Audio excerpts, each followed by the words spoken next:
cold weather, warm words.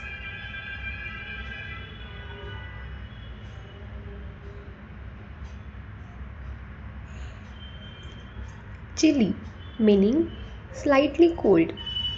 It's a chilly morning today. आज सकाळ खूप गार आहे.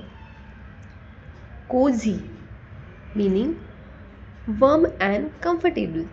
This blanket feels cozy. हे पांघरूण खूप उबदार आणि आरामदायक वाटते. Breezy, meaning cool wind. It's a breezy evening. संध्याकाळी थंड वारा वाहत आहे. Shiver, meaning shake because of cold. I am shivering because of cold. थंडीमुळे मला कापरे भरत आहे. Layer up, meaning wear warm clothes. Layer up before going outside. बाहेर जाण्यापूर्वी उबदार कपडे घाला. Save these and follow for daily English. Thank you.